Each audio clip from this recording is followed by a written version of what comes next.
से पूछ रही हूं। मैं आपके सारे आर्ग्यूमेंट्स शुरू से अंत तक सुनूंगी। मेरे पास भी 10 सवाल है मन में। मुझे सिर्फ इतना बता दीजिए, अभी तक आप बीजेपी को बायस्ड कह रहे थे, एंटी मुस्लिम कह रहे थे, क्या अब इस देश की अदालतें एंटी मुस्लिम है?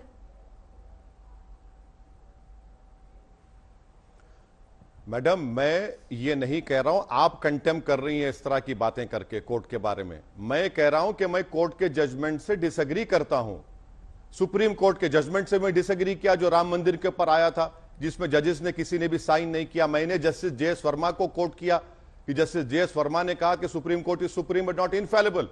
भारत के संविधान के तहत मुझे कोर्ट के जजमेंट से डिसएग्री करने का इख्तियार है। डिसएग्री कर रहा हूं मैं, तौहीन अदालत नहीं कर रहा हूं मैं डिसएग्री कर रहा हूं। मैं बता रहा हूं कि यह फैसला गलत क्यों है। क्वालिफाइड स्पेसेस कैसे बन जाती हैं? क्या स्कूल को अगर मेरी बेटी जा रही है तो आर्मी कैंप को जा रही है, जेल को जा रही है? मेरी बेटी कोर्ट को गई तो यह कहकर गई थी कि मैं हिजाब स्कूल के यूनिफॉर्म के साथ पहनती आई हूं, पहनना चाहती हूं, जो बीजेपी की सरकार ने रोक दिया। कोर्ट गुरुकुल की मिसाल दे रहा है कि गुरुकुल में महिलाओं को, लोअर कास्ट के लोगों को पढ़ने की इजाजत थी। अगर क्वालिफाइड स्पेस की बात कोर्ट कर रहा है तो मेरा उल्टा सवाल पूरे देश के उन लोगों से है जो मुझ पर उंगली उठाते हैं। भाई, आप दिवाली की रात को जब आप हथियारों की पूजा करते हो, क्वालिफाइड स्पेस नहीं है पुलिस स्टेशन, वहां पर क्यों होती है? बात ये एनएससी स्टॉक एक्सचेंज है, वहां दिवाली के दिन पूजा क्यों होती है? क्या वो क्वालिफाइड स्पेस नहीं है? देखिए, इसको इतना मत बनाइए पोलराइज्ड, क्योंकि फिर ये भी है ना कि कई लोग वहीं पुलिस स्टेशन में ही जाकर नमाज भी पढ़ते हैं। सब अपने अपने तरीके से करते हैं ऐसी जगहों पर जहां पर प्रोफेशनली आप आगे कौन पढ़ता है? कौन पढ़ता है? बताइए।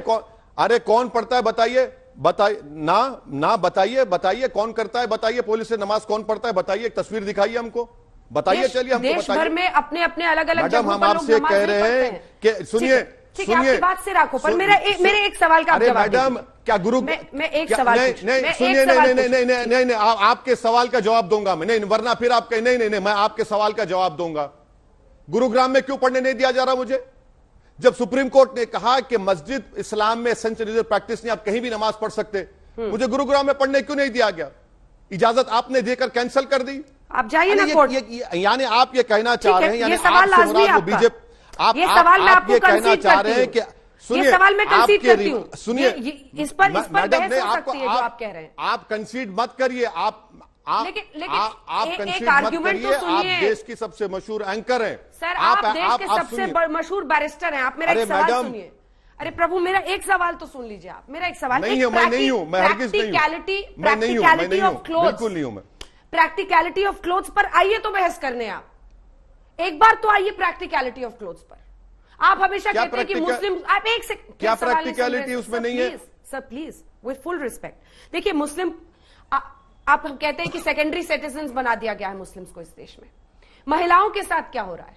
क्या उनको दोयम दर्जे की आप बोले, कल हम आपको कहें कि आप अपनी पहचान छिपा लीजिए, सिर से नीचे तक काले कपड़े से अपने आप को ढक लीजिए और बाहर जाइए, और ये हर लड़की को बचपन से लेकर उसके आखिरी दिन तक समझाया जाए कि ये तुम्हारे लिए जरूरी है, तुम्हें अपने आप को दूसरे की नजरों से बचाना है, तो ये कैसे चलेगा? अगर कल को वो एरोप्लेन उड़ाना चाहती है, आपको सुनिए, नहीं आप नहीं मैडम, माफी चाहता हूं मैडम, आप गैर नहीं सुनिए, आप सुनिए मैडम प्लीज, आप ही ने कहा ना, आप सुनिए, आप गैर जरूरी तौर पर नहीं, सुनिए मैडम, आप गैर जरूरी तौर पर यह बताना चाह रही हैं कि मुस्लिम महिलाओं को जबरन जबरदस्ती उनको हिजाब निकाब पहनाया जाता।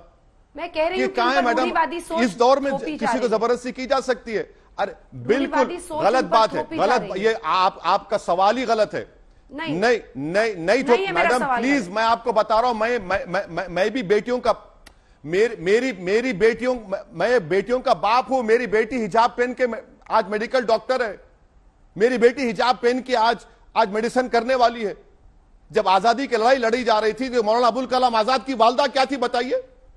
मोहम्मद अली जौहर की वालदा क्या करती थी बताइए आप? अल्लामा फजल खैराबादी की वालदा क्या करती थी? हुसैन अहमद मदनी की वालदा क्या करती थी? बताइए। आप कपड़ों पे आप जा रहे तो महात्मा गांधी कितने कपड़े पहनते थे?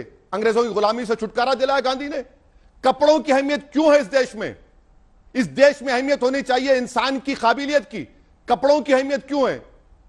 और आपका सवाल बिल्कुल गलत है। मैं आपको दावत देता हूं, आप किसी भी मुस्लिम घर में जाइए और पूछिए उन बच्चियों से तुमको जबरन पहनाया जा रहा है, बोलेंगे नहीं मेरा कल्चर है, मैं गुनाह नहीं करना चाह रही हूं।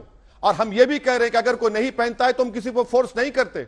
ऐसे कई मुस्लिम महिलाएं जो मेरे परिवार में भी है जो हिजाब नहीं करती हैं, तो क्या मैं उनको कहूंगा? मगर जो कहती है कि भाई ये मेरा कॉन्शियस डिसीजन है, अल्लाह सुब्हानहू व तआला ने कुरान में कह दिया सूरह अहज़ाब में, मैं पहनना चाहती हूं, मैं गुनाह नहीं करना चाह रही हूं।